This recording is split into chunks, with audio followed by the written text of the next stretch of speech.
All right. Hi, guys. Welcome to Syncromystic Episode 7. I'm Wayne McRoy. This is Richard Willett, and together we're going to delve deep into the esoteric underpinnings of our reality and look at the synchromystic metadata all around us. Today, we're going to talk about the big three of technocracy, those being Curtis Yarvin, Peter Thiel, and Elon Musk, and the influence that they have had on the current administration here in America, the Trump administration, and we'll see how it looks like from behind the scenes. You have a couple of influential people really pulling the strings in regards to many of these things, and we could credit Mr. Yarvin with laying down the groundwork and the blueprint for how to get this technocracy installed here in America and therefore around the world as well. Welcome, Richard. What do you have to say today, good friend? Hello, mate. Nice to see you. It's in this guy went under my radar for a very, very long time. I'm actually editing a series at the moment. I'm coming to the last episode, and I quote you heavily in the last part. And you said it all comes to, I think it's in your Cybernetic Messiah book, apotheosis of the human being. This transcending, becoming gods. This is a major part of what they're doing here, isn't it? And this guy, Curtis Yarvin, absolutely flew under the radar for me for a long time, but he's very much connected to Trump, JD Vance, Peter Thiel, and all the usual players. But he disappeared in the background, didn't he, for a while? I wonder, how do you think he got away with that for so long? Because it's only through I think it was a Last American Vagabond article that I saw about him, and I started to look into him even more. And the guy's everywhere and has been for a very long time. And his book that he wrote, or his paper that he released, which is about the patchwork societies, it's called Patchwork: A Political System for the 21st Century, is insane when you look at it. And he tries to pass it off as a bit tongue in cheek, but it's not. These people are absolutely mental, aren't they? Absolutely, they are. And of course, this guy will probably deny any connection to the Trump administration at all, although they all cite him as being highly influential into the things that they want to institute here in America. So you could look, he did have a former business partnership with Peter Thiel, and that's where the direct connection would come in. But of course, he'll deny that connection. But this guy has always been quietly in the background. Apparently, he's an academic who has had a lot of influence and sway on the ideologies of a lot of people, especially on the far right or the fringe right, as you might call it. And that's kind of a strange thing to have a right leaning type of person coming out of academia in the way that he did. So this guy actually went to Berkeley. He didn't graduate from there. He actually quit early to do a tech startup that wound up getting some funding from Peter Thiel. And he worked with Peter Thiel on this. And a little bit about his background, it says here his grandparents on his father's side were Jewish American and communists. And his father, Herbert Yarvin, worked for the U.S. government as a diplomat. So always the inroads to political influence have been present in this guy's life. So we have to keep that in mind because that always seems to be the case with many of these people. They don't wind up there by accident. And this guy was also part of some gifted program, and you might have heard a lot of talk about that lately in a lot of the conspiratorial type podcast circles about this gifted program or the GATE program or something like that it's called. Well, he was part of one of these programs where in mathematics, I think it was, I could find it here in a second if I want to look a little deeper into his background. So he was recruited, I guess, through one of these programs early on. Yes, from Johns Hopkins Longitudinal Study of Mathematically Precocious Youth. That was the name of the particular program he went through. So this is a program much like those GATE programs people have been talking about. So you have not only the political background of the family coming into play here, and of course, once again, and I know this is a big thing for you, Richard, always those connections to the Jewish state being involved there with the family bloodlines and stuff like that. And we have the political connections because his father was a diplomat for the U.S. government. And he went to Brown and he went to Berkeley and he worked for various tech firms and he worked very closely with Peter Thiel on putting together a tech firm. Let me see what the name of it is here. Urbit. It was called Urbit, yes. Yeah. Urbit. And maybe you know a little more about this because I know you've delved a little bit into this previous. Yeah, Urbit was the company, but there was also a venture that they did together called Telon as well. So with the Trump thing that you mentioned there, well, Trump invited Yarvin to his inaugural gala in Washington, so he was there as a guest of honor, mingling in the background. So there is a direct connection there. He invited him to one of the big events, so there is a connection there to Trump. JD Vance quotes him and says he's a real influence on him. There's many others. Peter Thiel, obviously, he's very much influenced by him. So as you say, he's very much in there, but sitting in the background, connected to Peter Thiel, basically fostered by Peter Thiel. And it was Peter Thiel who found JD Vance, wasn't it, at one of the universities? What was the university? Is it Yale? What, J.D. Vance? Yeah. I don't remember which. I think it was Yale or Harvard. It might have been Harvard, now that I'm thinking about it. It was one of the major Ivy League schools, at any rate. I think it was Harvard, if memory serves me correctly. But just to point out a little bit of the synchromystic side of this, you were just saying that this Yarvin fellow was involved with Peter Thiel in setting up this company called Telon. Sounds like is like. Telon, what does that sound like? Elon. So a combination of Thiel and Elon, Telon. Well, that's showing of the hand in the esoteric standard of things as to what it is they're looking to accomplish. This is about setting up technocracy. Telon, and they're telling you the two major players in setting up this technocracy, Thiel and Elon. So we have that connection there once again, and most people will say that's a bridge too far and it's a coincidence and all of that stuff we hear all the time.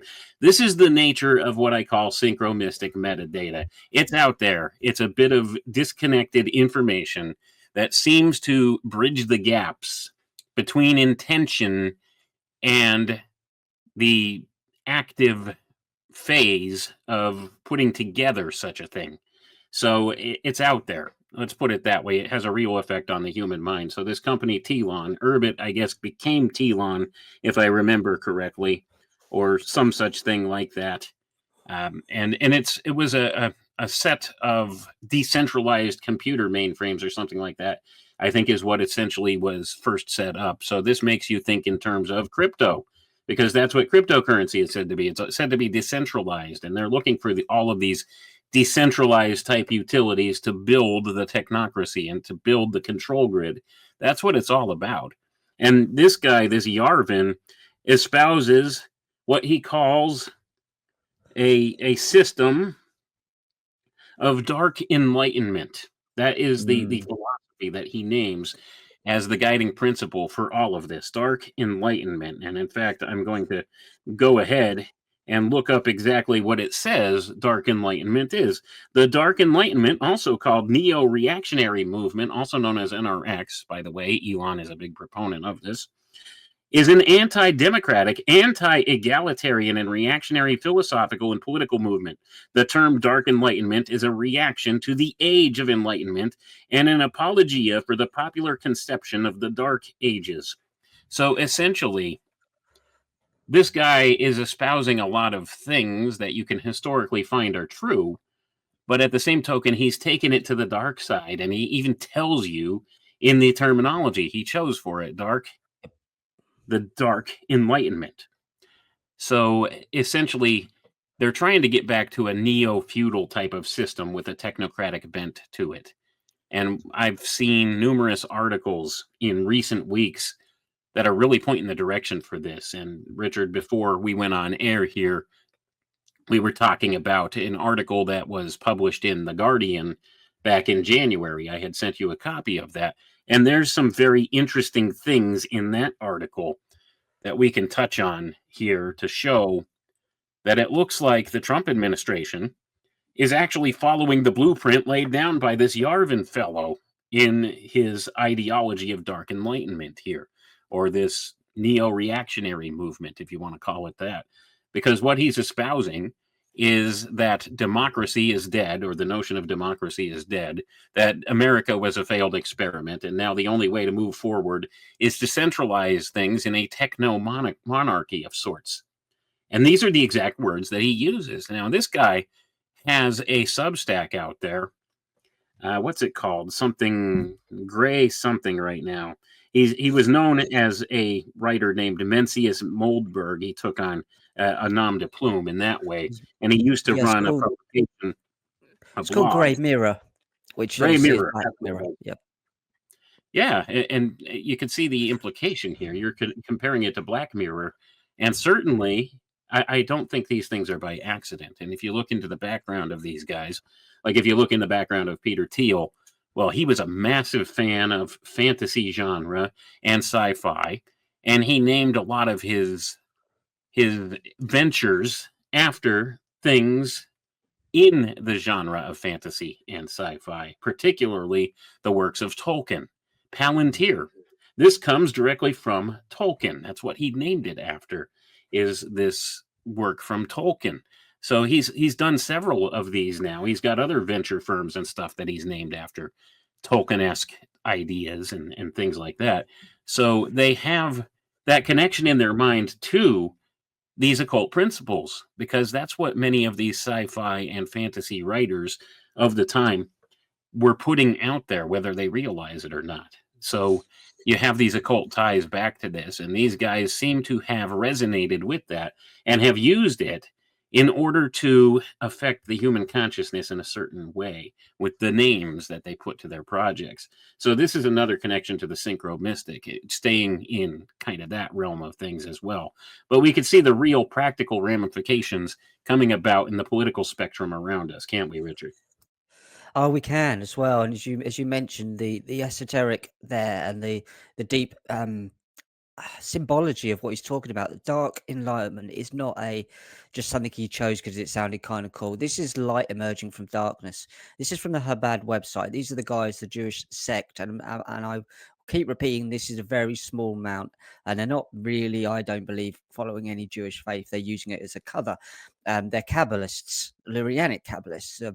So they believe in something called shimmering darkness, which is the dark light, and that's what they believe is coming from chaos. The chaos came first and the light came later. So all of these are symbolic. All of these are a nod and a wink to each other to say, I'm in the crew, I'm in the gang. So this is what they say about the light emerging from darkness. This is what he, in my opinion, would have named this company or movement after, in terms of a nod and a wink. So so if the Almighty had not created this shell, so it's the shell of the Calipot. So I'll go back to the start actually. The Sheila comments on Tractate Tenite. The words are meant to boil our spirits. Evil proceeds and yet is a sign of good coming, or coming good. So evil proceeds, the dark becomes for the light. It's a necessary evil, they say. We see in everyday life that the shell covers the fruit. Night precedes day. It is from within darkness that light emerges. That's what he's talking about. He sees themselves as freeing the divine sparks from the Gentile souls, and that light bearing forth. And that's why he's used that the light darkness metaphor there. So I'll just go on to read another little bit. So the Almighty had not created this shell that concealed the good within, or our entire reality would have been different. So if they have not been bad, if it's not been chaos before, dark before, it would have been different. Everything good would have been tinged with bad.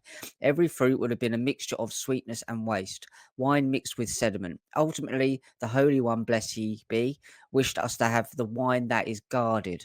So again, they see us as the Kelly pot, the shell, the darkness covering the light of spark within us. We spoke about this before, we went with the Statue of Liberty and the eternal flame. Is that spark what they're trying to release within everybody? Some people do have the spark, some people don't, depending on what their belief system is. Not the individual, this group. Ultimately, the Holy One, blessed be, wished us to have the wine that is guarded, free of the sediment that caused the first sin, according to the opinion that the first fruit that Adam ate was the juice of the squeezed grape. That archetypal event changed the world, causing everything to become clouded and dark. So they are telling you they're going to use this technology, this ripe fruit of the tree of knowledge of good and evil, it's how they see it, as a way of getting the chaos into order, the light, the dark that we are in now, to the light. And that's basically the same theme over and over again. So when they talk about these things and they name these things, they're doing it on purpose as one, a nod and a wink to each other, and also a way of planting these, as you say, this metadata in the universe. We catch on to this stuff without really understanding it and really knowing it. And I just want to point out one another example of that. There's a lady that I talked about today, and I'm going to absolutely forget her name, but she's head of the European Union Central Bank, and she put out a video, and the very first thing she said on the video when she was introducing the central bank digital currencies was, "I'm on the same page as you. The reality does not like a void." And what she was talking about there was the void, was the chaos. So reality or this world, this universe, that's not the words, I'm actually butchering the word she said. But she said that. Now that is a way of her saying, I'm in the Kabbalah cult, I'm on the same page as you. Reality does not, it like a void, it will fill it. So she was talking about CBD currencies, but she also was doing a nod and a wink to her Kabbalah friends watching on TV that she's in the group as well. This was the chaos to the order. This was the retraction of the iron soft, in the Kabbalah terms, by the way. I'm not telling you what I believe, I'm telling you what they believe. The retraction of the all that is, their God, into create space for this universe to begun. That was the void. That was the Tolve view, they call it. And that's where this retracted energy exploded and all these sparks fell to earth. So this all just matches in. And they're, once you start to read what they're saying, they drop these hints every 5 minutes, don't they, Wayne? Certainly. And this is something that I've noticed through the years of my research into this. They certainly like to use that veiled language out there in these types of circles. So, no doubt, she's invoking what is known as the secret doctrine, and this permeates all the different secret society groups. And this is the kind of Kabbalistic version of it that she's putting forward. This explosion of order out of the chaos, the primordial chaos, the void, the underworld, if you want to call it that, or the waters above from the waters below, as separated out in the book of Genesis in the Bible in the very first section. This is the primordial darkness, the primordial chaos. This is what the whole notion of this dark light is all about. Also referred to as the black sun or the black star or the dark star, or all of these different ideologies. It's all about the dissolution of current systems into chaos and the reemergence on the other side of a new world order. It's always these same old archetypes in play with this stuff. And like you said, this is a nod and a wink to those in the know out there. She's telling you, hey, I understand the secret doctrine. I'm working with you towards this secret doctrine and this dissolution back into chaos so that we can build something new on the other side, something better, something more regal. And of course, that more regal thing would be this coming technocracy or this coming techno-monarchy, as Yarvin would refer to it in certain regards. And I think it's important to look into this article that we had in The Guardian here that we had discussed off air before broadcasting here today. So in a podcast interview, Yarvin had talked with the host of this podcast interview, who is also like-minded about all of these things, about some of these things. And this guy's name is Anton. And him and Yarvin had this conversation about his 2020 book. This would be Anton's 2020 book called The Stakes. The book was controversial even further on the right of the political spectrum for its prolonged consideration of what is called autocratic Caesarism, called by the author of the book Caesarism. Now, if anybody's been paying attention to my work over the course of the past couple months, you'll notice I put emphasis on the notion of what we were seeing encoded in the Syncromystic metadata in the Super Bowl and all of the things leading up to that, and of course the events that happened right on January 1st. It's about the introduction of a new Caesar. Well, where was the Super Bowl held here in America? At the Caesar Dome in New Orleans. And I pointed all of this out in some articles on Substack and some other places here in the past. So now you see this trope coming up here again, surrounding the Trump administration. Trump is the new Caesar. So this Anton guy discussing with Yarvin his notion of Caesarism as a means of resolving American decadence. In his book, he defined Caesarism as a form of one-man rule halfway between monarchy and tyranny. And he added, though, that Caesarism is not just tyranny, which strictly understood is a regime that usurps a legitimate and functioning government, whereas Caesarism implements authoritarian one-man rule partially legitimized by necessity. That is, the breakdown of republican constitutional rule, adding that a nation no longer capable of ruling itself must yet be ruled. And he also further writes that a red Caesar, as he called it here in quotation marks, could be attractive to the Reds in the Republican coalition, who he says are under constant rhetorical, political, and increasingly physical attack, especially in blue states, making them more likely to turn to a Caesar. And what have we seen showing up in American politics? I'm going to continue reading from this because this is important. Anton stops short of openly calling for authoritarian rule, but in general, he writes that the advantages of Caesarism include continuity and stability, and the prospect of avoiding conflict, and that it tends to engender calm. So this is what we're going to do, is what he says here. Yarvin is the originator of the neo-reactionary or Dark Enlightenment movement, which we discussed here previous, whose early ideas he developed on a blog called Unqualified Reservations under the pseudonym Mencius Moldbug, and now he's transferred to this Gray Mirror on Substack, is where he does his writing now.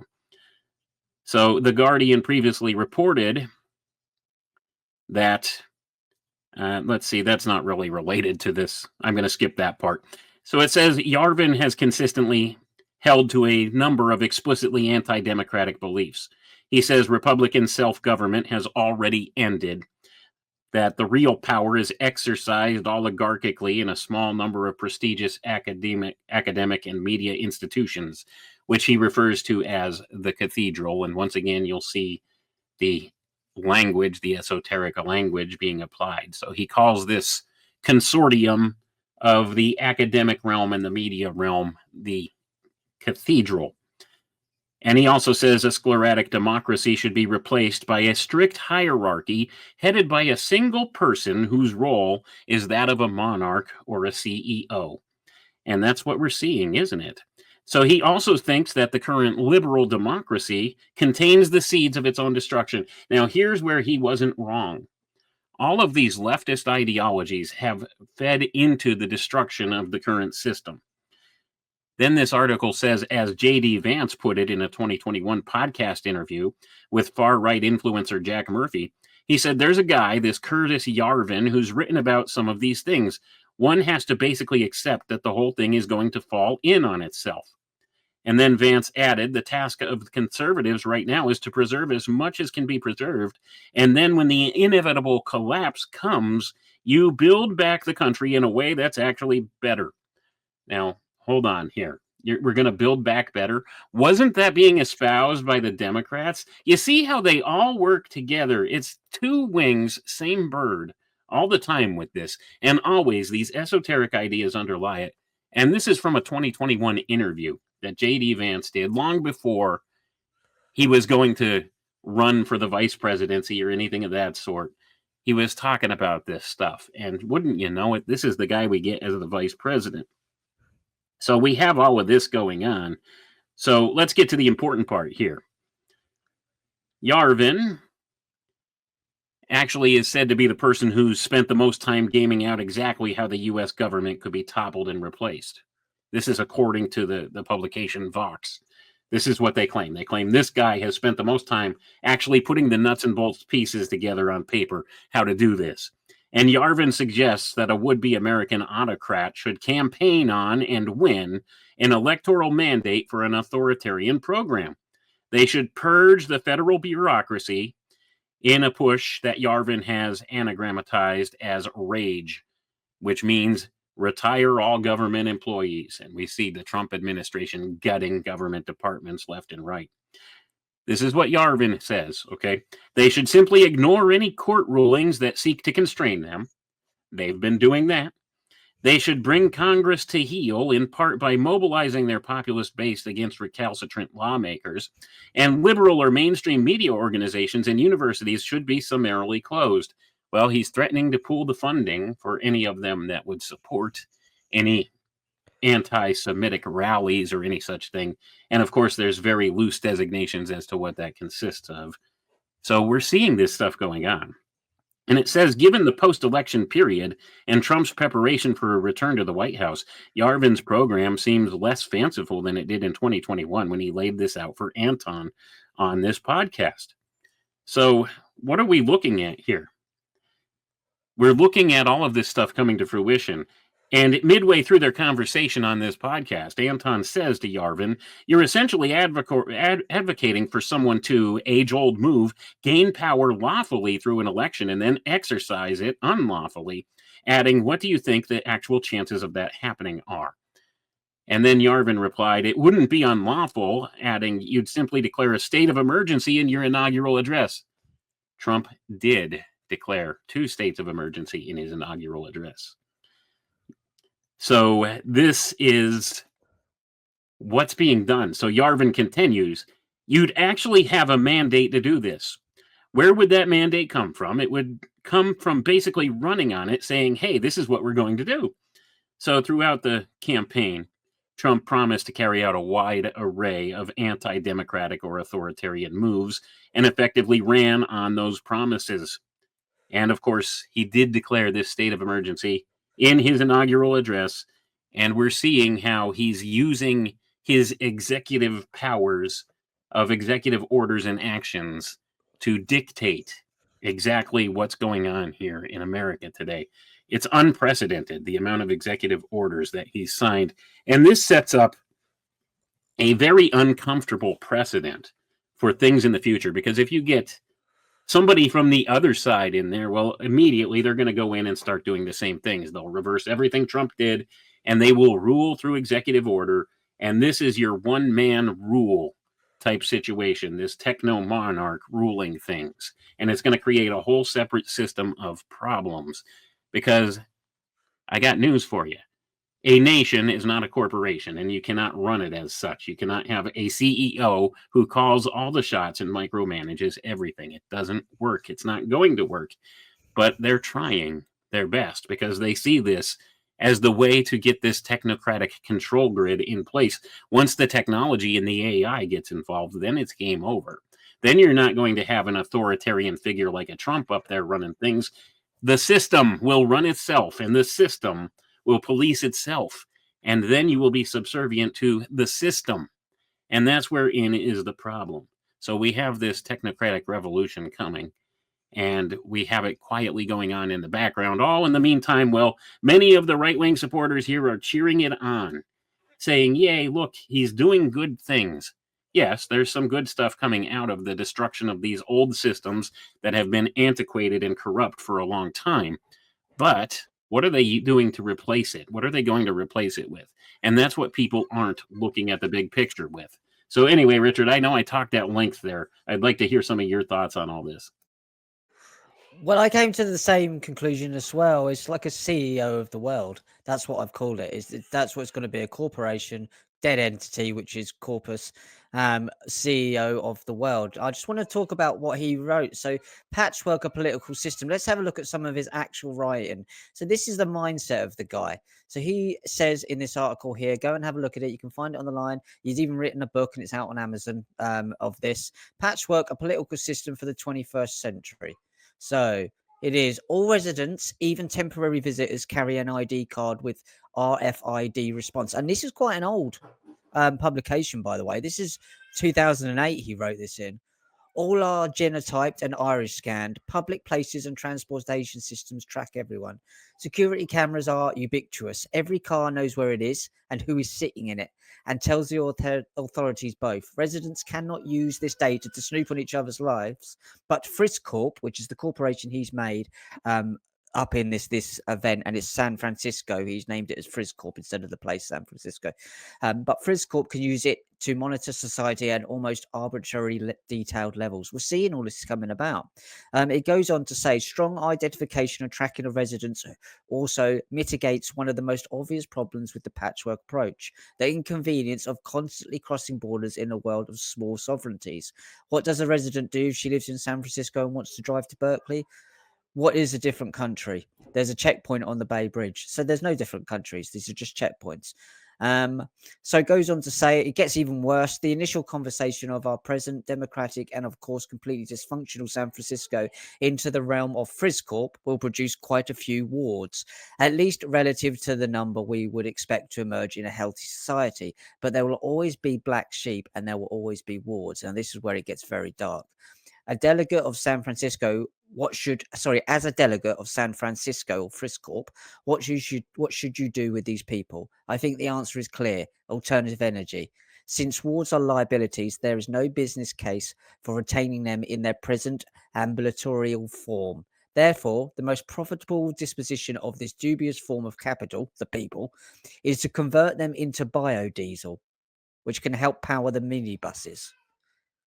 I mean, and he goes on to say he was joking, but this is basically the principle of the battery in the Matrix, isn't it? Basically, squash them down, use them as fuel for the machines. Okay, just kidding, he says. This is the sort of naive Randian thinking which appeals instantly to a geek like me. But of course, it has nothing to do with real life. Remember, this guy was invited to Trump's inauguration, and this guy is around JD Vance and influences people. He's a nutter. The trouble with the biodiesel solution, that it's murdering a lot of people, he says the trouble with it and goes on to tell you the trouble with it, Wayne, but he misses out the trouble with it is that it's genociding and murdering millions of people. That's not the trouble. This is the trouble.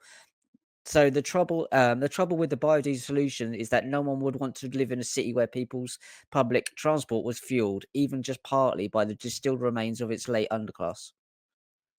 That's the big problem.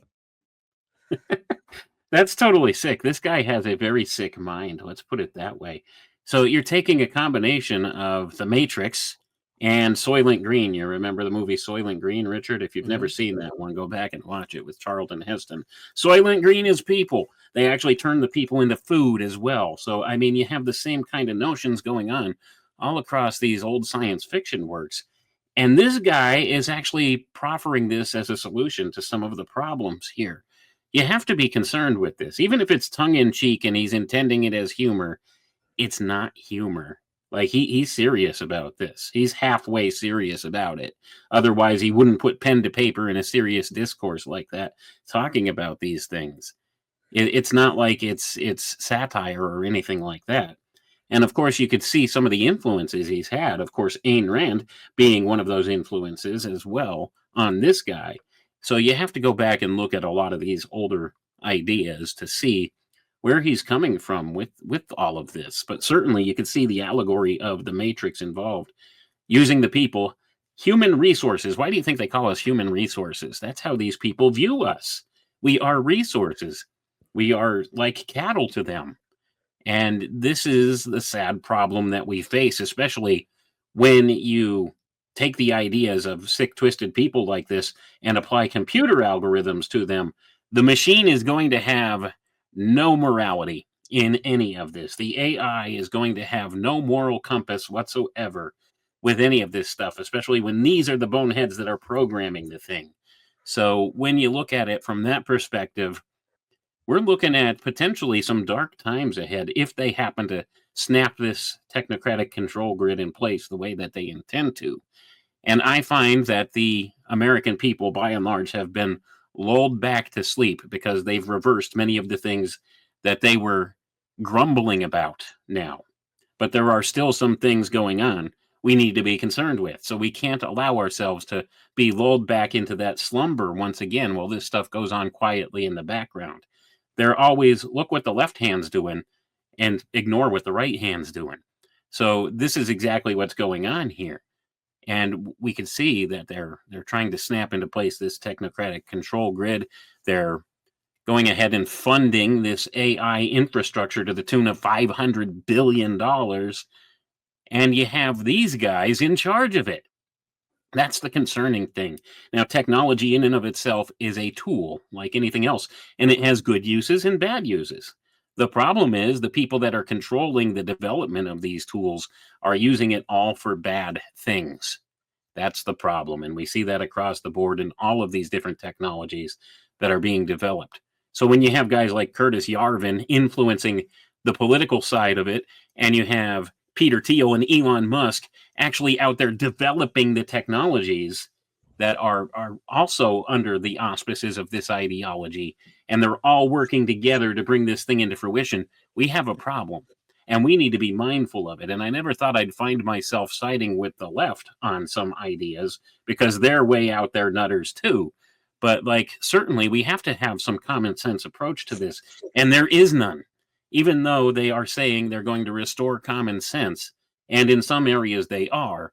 We still have this stuff going on behind the scenes. So once again, it's look what this hand's doing, not what that hand's doing. And that's where most people are focused. They're looking at what this hand's doing, and they're kind of lulled back into that slumber. Okay, it's okay. The adults are back in charge now. That's how many of them feel. And that they could take a step back and rest their troubled minds and not concern themselves with political matters anymore. And that's where we're at in society today. So people are falling back into this trap of a mindset, and that's exactly what it is. So we can't afford to be ignorant of all of this going on, but largely people choose ignorance of it. They don't want to think about it. They just want to go ahead and trust the authority figure, the hero. Didn't Albert Pike tell us when they need a hero, we'll give it to them? Certainly. And this is what's going on today in spades, and they're taking away all the precepts of our representative republic that was set up here by the founding fathers, and they're turning it into this monarchy of technocracy. And that's certainly what we see going on. And this guy, this Curtis Yarvin, laid out the blueprint. And then you have guys like Peter Thiel and Elon Musk developing the technologies to bring this neo-feudalism or this neo-reactionary movement into place. And we have these people with all of this political influence right now. And it's massively concerning because people don't see it coming because they've never bothered to look at any of this stuff. So it's always interesting to look into the backgrounds of these people and see where it is they come from, because you'll always find they have this central type of political influence that's always been there in their family bloodlines. Same thing with Elon Musk. His grandfather was the head of the technocracy movement in Canada. I'm not kidding. It literally was called technocracy. And this was the kind of thing they were pushing back then. So it's just astounding. People don't look into the backgrounds of people and understand where they come from. They're not your friends, okay? You don't become a billionaire because of your business you started in a garage. That's nonsense. I'm sorry. You get a boost and a push from somewhere to become a billionaire, and you are controlled in some way or blackmailable in some way when you get to that level or status in this world. So make no doubt about that. Oh mate, it gets worse. You think that that's bad, mushing up humans and putting them in the engines. This is this guy. He again, as Wayne just said, this guy is around Trump and many of the leading politicians in the US. So he goes on to write. However, it helps us describe the problem we are trying to solve. Guess what the problem is? Right? Our goal, in short, is a humane alternative to genocide. I have never heard such an oxymoron in my life. A humane alternative to genocide. How, what do you think of just that term from this guy that's around Donald Trump? Well, that would be eugenics. That would be your humane alternative to genocide would be eugenics, or more rightly called by the YouTube channel Transhumania, quote, eugenics, or quote unquote, transhumanism is eugenics without coercion, end quote. So there you go. Transhumanism and eugenics all summed up right there in this guy's alternative to genocide. That's exactly what they're pushing for. A humane alternative to genocide. This is what this guys writes, and obviously eugenics is attached to the Huxleys, very much so. Go and have a look into them. So he goes on to say that is the ideal solution achieves the same result as mass murder. I'm reading this from his article, by the way. The removal of undesirable elements from society, people, but without any of the moral stigma. Morals aren't stigma, mate. that's the point you're supposed to live by. It's not a bad haircut. Perfection cannot be achieved on both of these counts. but we can get closer than we most might think. Again, I'm reading this word by word. This is not my writings. This is what Curtis Yarvin wrote in this article, Patchwork Society. Go and have a look at it. You could even get the book off of Amazon. It goes on to write, so as a solution to this, and I have seen, and you'll recognize straight away, Wayne, a Black Mirror episode of this. And bear in mind, 060606, the Microsoft patent when you listen to this. The best humane alternative to genocide I can think of is not to liquidate the wards, either metaphorically or literally, but to virtualize them. A virtualized human is in a permanent solitary confinement, prison, waxed like a bee larva into a cell which is sealed except for emergencies. This would drive him insane, except that the cell contains an immersive virtual reality interface, which allows him to experience a rich, fulfilling life in a completely imaginary world. That's his idea. Stick him in a cell, whack him into VR, let him live a virtual pretend life. This is a Black Mirror episode, isn't it? When they're on the bikes. This is what he writes. This is the 060606 page from Bill Gates, where you're mining Bitcoin through your compliance. It's the same thing. And Neuralink is the way of attaching you straight into this stuff when you're born, into your cell. They call it a cell for a reason. Wayne, I've just read you the rantings of a lunatic, have I not? Are you Ready Player One? Did you ever see that movie, by the way, Richard, or read that book, Ready Player One? Not Go yet. watch it. Go watch it. This is exactly the future this guy's talking about. That's what it's about. It's about the people, they'll make their physical existence so miserable that they will seek refuge in what he calls in the book Ready Player One, and what it's called in the movie. They seek refuge in the oasis. And of course, there's all kinds of esoteric undertellings and underpinnings to that name as well. But this is the virtual reality that these people jack themselves into to avoid the physical struggles that they have, where they will be able to live out these virtual scenarios and have a very rich and fulfilling life in the system within this technocratic control grid. So certainly all of this stuff is foretold in science fiction. That's revelation of the method. That's how they always do things. They have to tell you what they want to do. And it's all kind of modeled on these different science fiction tropes that have come about over the course of the past 30 years or so. You have The Matrix. You have, of course, Soylent Green, which is older than that. That goes back to the 1970s. And you have Ready Player One, all inherent in this guy's ideas. So this is exactly what they want. They want you jacked into the virtual reality so that they could control your perception of reality.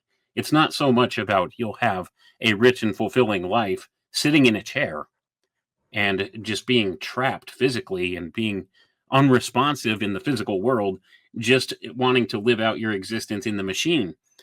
That's part of it. But the other part of it is they'll siphon off your energy. And like you were alluding to, the patents and stuff for that are there.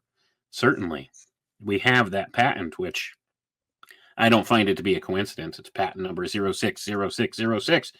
And all of this foretold in the Bible. So, what do you make of all of it? It's just insane, isn't it? And I remember very, very early on, one of the first games that I had a partner, she played it hours on end while I was at work. Sims. She started to live a whole life online, and that Sims was the very first one. Not having a go, quite like the game myself, but I'm the sort of person who'll play it for 10 minutes or maybe, well, give it a week and I'll get bored of stuff like that. But there are certain generations of just get hooked into that. And now you've got social media where people think that they're their likes, their followers. They think they're famous. Everybody seems to think they're famous. When you walk out the house, no one has a clue who they are. And they forget that. And they live off in their little fantasy world that actually, when you shut the laptop, no one really knows who you are unless you're as big as someone who bleeds over into the mainstream, which was very rare, even if you get to a Joe Rogan level and he's been propped up by the intelligence assets to be put there. I mean, they know of him, but the mainstream people will only know of him as this weird podcaster who talks to conspiracy theorists. So it's a different world, and people have already been plugged into their own little world of thinking that they're more central to the universe than they actually are part of something. And I think that the social media's done that. but the first thing I remember, and I'm sure there's earlier versions of this, but was Sims, where people started to live a whole life online and then buy stuff. And then I think there was another game that I tried to play for a little while, and I forgot what the name of that was. I got bored of that one too. It was a little bit later on. I forget it now.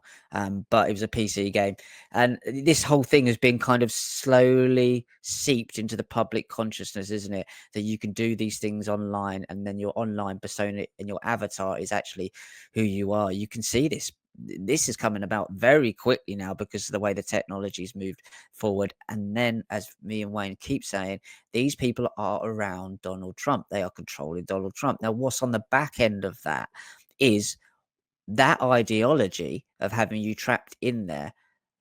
There's a messianic element to this, as you say, the biblical terms, either if they're playing it out or it is prophecy, really doesn't matter so much to me. It's if it's playing out, at least we've got a chance of stopping them. But again, as you say, it's great that it's written down because they're obviously following it, so we have a playbook. So regardless, it's a positive that it's written down. Go and study it as an agenda playbook, or as something that you believe is actually coming about because it's supposed to. It really depends on where you want to. I have no qualms with either, but I don't want a small tribe of Noahites ruling the world with 7 Noahide laws from Solomon's temple under a world corporate CEO. Thank you. And I don't think any of us really should do, because there's very few thousand. 660,000, I believe, is that they want at the top level. So that's their divine sparks that fell to earth. So when you look into these things, it's an agenda. They're playing this stuff out. And this technocracy stuff that we're talking about here, this is just an element of this overall plan. And wasn't it one of the Bushes called it the great, was it the great agenda? No, it wasn't the great agenda. What was it? You're much better at things like this than me. It was called the great plan. It was called the great idea, something like that. The great work. Great That's what work. the Freemasons call it, the great work. So at any rate, I mean, you always see these political figures invoking these ideas, and certainly this is just one piece on the grand tessellated chessboard of reality that we see playing out before us, and it is utilizing what is known as game theory to get there. This is a massively important facet of things that most people overlook. You need to look into game theory, because this is how they program these computer algorithms to figure out certain scenarios and what is their best play in order to get from step A to step B all the way up to step Z, wherever they want to go. So they plan these things out. They use computer algorithms and simulations to get there, and they utilize game theory as an approach to do this. And this is part of the cybernetics methodology that they apply to control whole systems.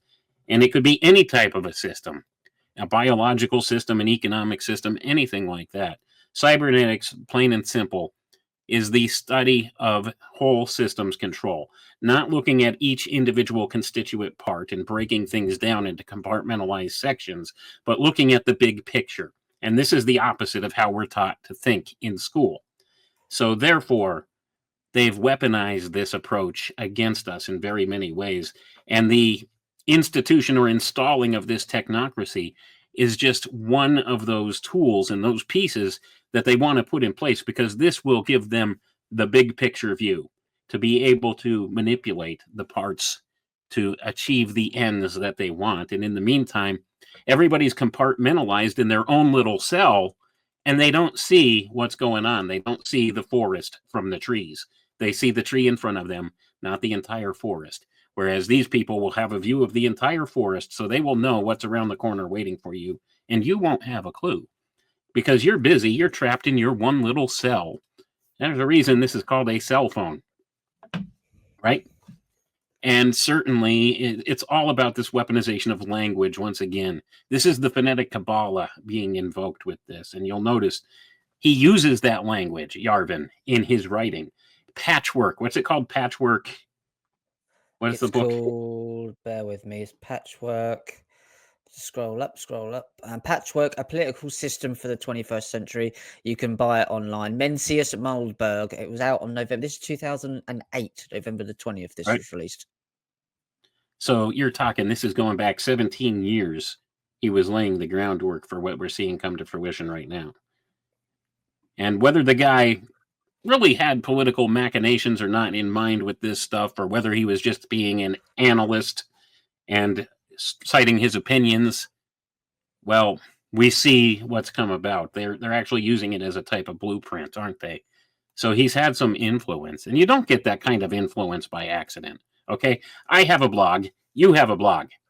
How many are there? Millions of people reading our blog post, Richard, and taking them seriously and applying them in a political way of doing things? No, well, No. we wouldn't be in this But mess if my they did. father's not a diplomat, so maybe that's why that you see all these things all the time. So there's a reason these people are installed in the positions they're installed in. So it's a lot. It really is, and sometimes it boggles the mind to see all of the connecting of the dots that goes on in the background with this stuff. There was a really fascinating point you picked up, that game theory there, and seeing the outcome of what you will do if you go left, you move certain things on the chessboard and they come out. The outcome of that. Now, I don't know if you remember, and I don't know if there's truth into this, but the theory matches up. The Looking Glass project was supposed to be about what's it called? Einstein Rosen bridges and portals into other worlds. But another bit of kit that they apparently had was something called the Yellow Book. And this Yellow Book showed them the future when they looked into it of what would happen. And it read their consciousness and their intentions. And it freaked them out so much because it showed them the bones of their dead children that basically destroyed the book itself. Now, whether there's any real, reality to that or not, that sounds to me like game theory. There's some sort of technology they're able to work backwards. And I think the likes of Donald Trump and these guys, and maybe not him, but maybe people further up than that, or the technocrats that have helped create these things maybe 100 or so years ago, are able to look into the future if they pan these things out, or at the closest representation of what will come out. So we're working against them, and they've got this technology as able to game it out for them 100, 200 years in advance. Whereas, so they do the moves now, knowing that they will replicate, or sorry, have a knock on effect down there, ripple effect, even is what I'm looking for. Whereas we only know, people like me and yourself, it's because, and David and many, many others that do this research, many, many great people around the world, is because we know the outcome and we can see the journey. It's the same thing. They're just working backwards, whereas we're working forwards. Oh, sorry, we're working backwards and they're working forwards. So we're working from the outcome we know they want backwards to see what they're doing now, and they're working forwards in terms of doing things now to have the effects later on, a few hundred years down the line. Does that make sense, Wayne, or have I just talked myself in a circle? No, well, you're correct, but the thing is, they work backwards. They look at what's the result we want, and then they use this game theory to game out the backward progression from that to the point we're at now, so that they know the next step. So they do work backwards, and this is based on an old alchemical principle.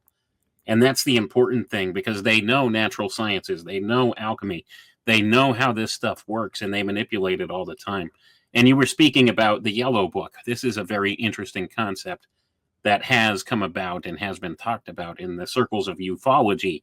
And you'll always find these connections because it always ties to the occult, all of these things. It's always occultic. So the Yellow Book, they talked about these extraterrestrials gave us technologies where we could actually view past events or future events with this. And of course, it talks about the Einstein-Rosen bridge and all of this stuff, and talking about advanced propulsion technologies. And this is allegedly in that Yellow Book that they were given by the extraterrestrials that allegedly met with Eisenhower in 1957 at Edwards Air Force Base. And all of these things are fascinating and interesting. Whether they're true or not, that's another story altogether. But the archetype is there. And there's also another story that coincides with that would tell you something similar. That, when was it? Probably back in the 1940s, I think, is what the legend says, that within the Vatican, one of the major Jesuit priests or something that was associated with the Vatican at the time developed a technology called a chronovisor, which was like a television where you could look back in time, and that they had used this in similar fashion. And this is alleged and legendarily attributed to being somewhere in the Vatican archives, or in the stored at the Vatican in one of their catacombs or some such thing. And it said that this device was used to game out different scenarios and look into the future and see what's going on, and look into the past and see what was true, what truly happened in our past. And these things, although you can't verify these accounts in any way, shape, or form, it's an archetype that's ever present that can affect the human mind. And it's all about somebody having enough foresight to plan stuff in far advance into the future. And certainly it comes from the prospect of knowing, what is the goal I ultimately want to achieve? How do I get there? So you have to work backwards from that point. This is called retrocausality, where you work backwards. And of course, the whole time travel motif falls in place with that. We have retrocausality, and we have all kinds of strange ways of thinking about time as a concept according to that. Now, when you get into the occult circles, they say that this primordial chaos around us, this void, okay, the waters above or waters below, according to the designation given by the Bible, these other realms that exist around us, it's a timeless realm. So therefore, if you could tap into that somehow, you could peer through time. And of course, we have the Looking Glass Project, which was a real CIA project, and we have the other sub-projects underneath that are still classified to some regard or another. We have all of these things that have been talked about. So they used remote viewing and stuff like this in the Stargate program. That was a CIA project too. No coincidence there, Stargate. And of course, Stargate's in the mainstream public consciousness right now with this AI program. They were using remote viewing to look backwards in time and look at different scenarios and different things that were alleged to happen. And one of the big things that's become declassified recently on the CIA files is about a remote viewing session where they had somebody viewing Mars millions of years ago when there was civilization there. That's just as an interesting aside to all of this. But we have these motifs that always seem to crop up. And all of this relates to the game theory scenario with this stuff, because they want to be able to model a simulation of where they want to go. So they could actually use a computer, a sophisticated computer, to model this stuff and see what the resolutions will be, how they want to get to the ends that they want to achieve. So they're able to put certain inputs into the computer, and they're able to put certain nodes in the computer and see what's going to be an obstacle for them, see what's going to make it easier for them to get to their ultimate goal. And they have sophisticated computers that can do this. In fact, one of these computers exists right now at Purdue University, and it's called Sentient World Simulation.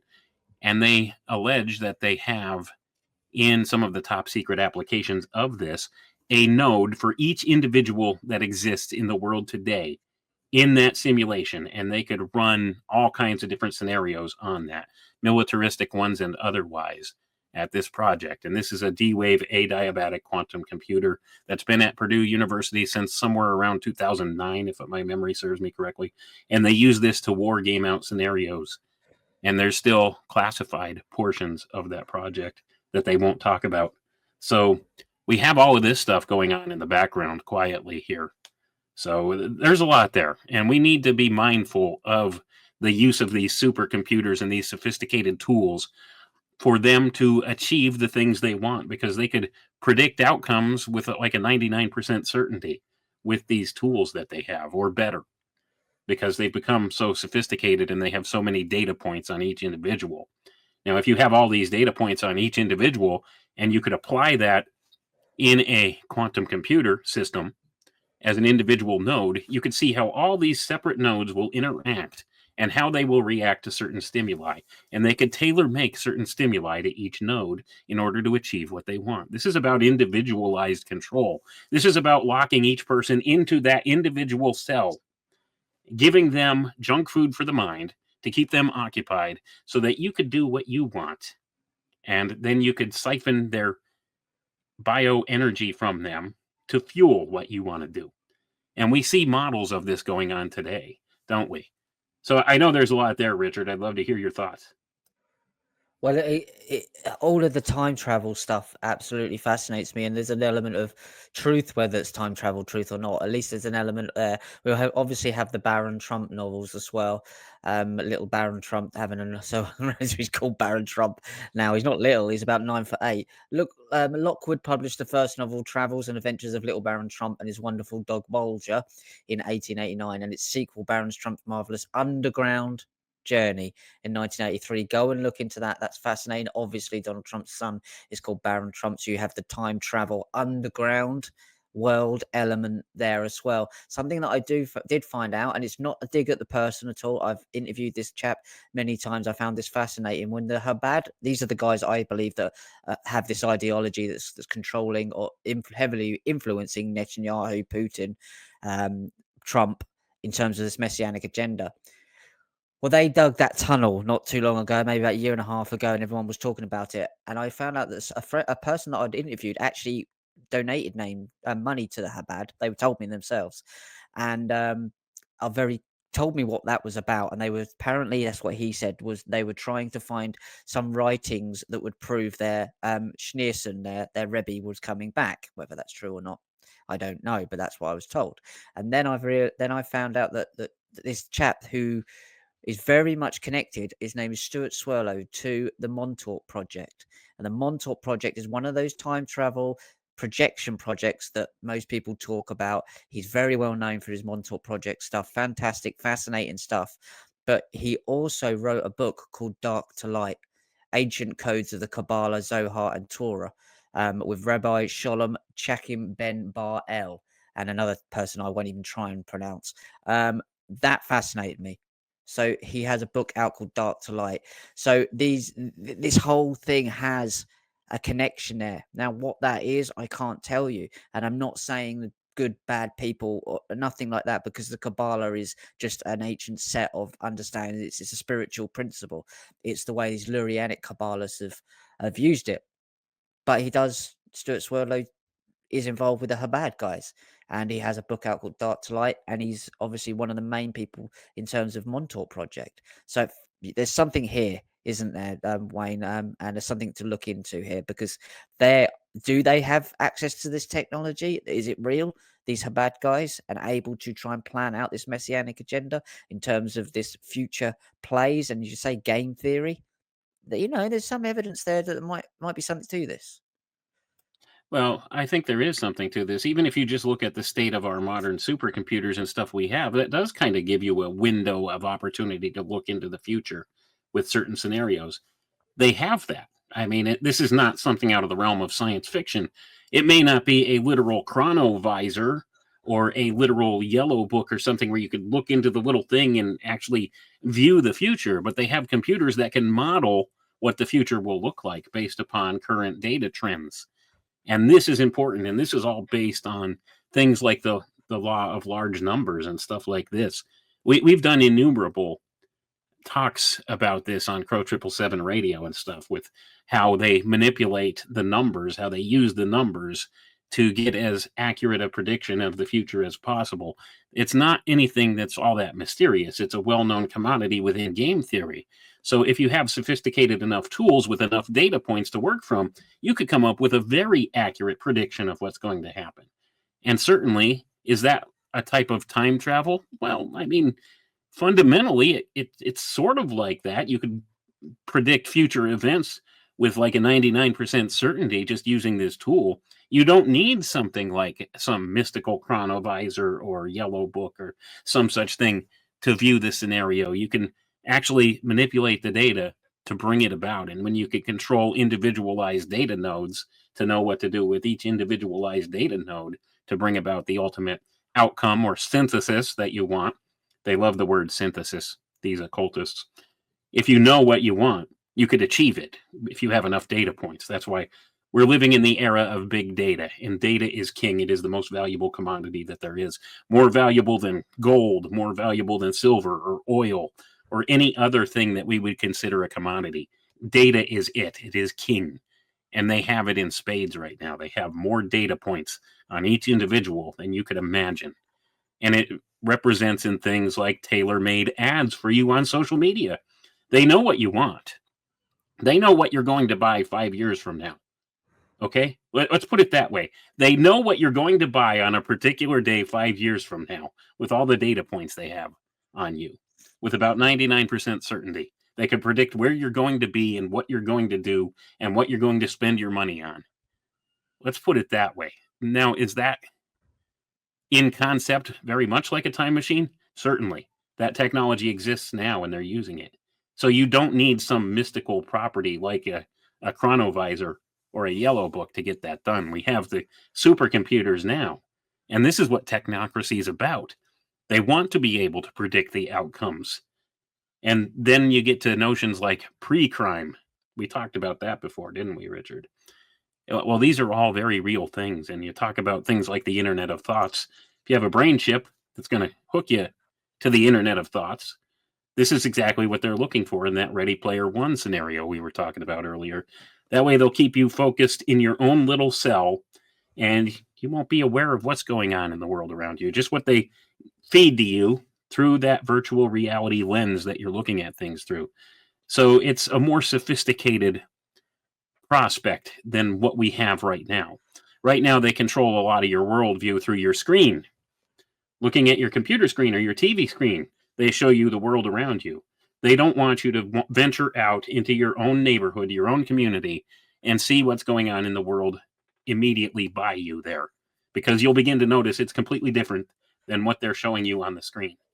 So this is a more tailor-made type of way of controlling people when they get us to the point where they have the brain chip, they have something invasive where they could actually control your perceptions of reality in a much more precise way than they do just through the TV screen right now. The model is there. It's the proof of concept. It already exists. It's just a matter of getting it more invasive and more individualized at this point.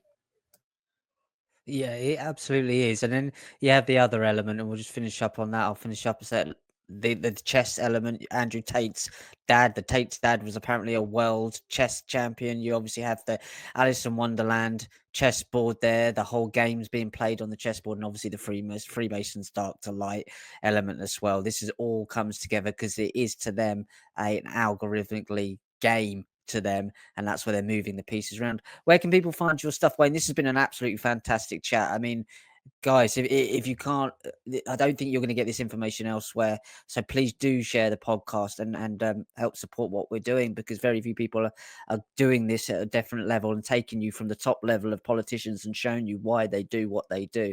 And it's never really for the reason you think it is. Wayne, where can people find your work and support you? All right. People could find me at www.alchemicaltechrevolution.com. Please go ahead, support this podcast and share it around, because there's not much like this out there being discussed much of anywhere else. And if it is, it's not getting the listenership that it should. So please share this around. Where could the good people find you, Richard? And they can find my most of my work on iconic.com, or you can head over to the Substack there at Some May Conspire and find me there. And my articles there where I write about much of this stuff. And obviously Wayne's got his own articles there as well. So thank you. This has been fantastic. And I'll see you in 2 weeks' time.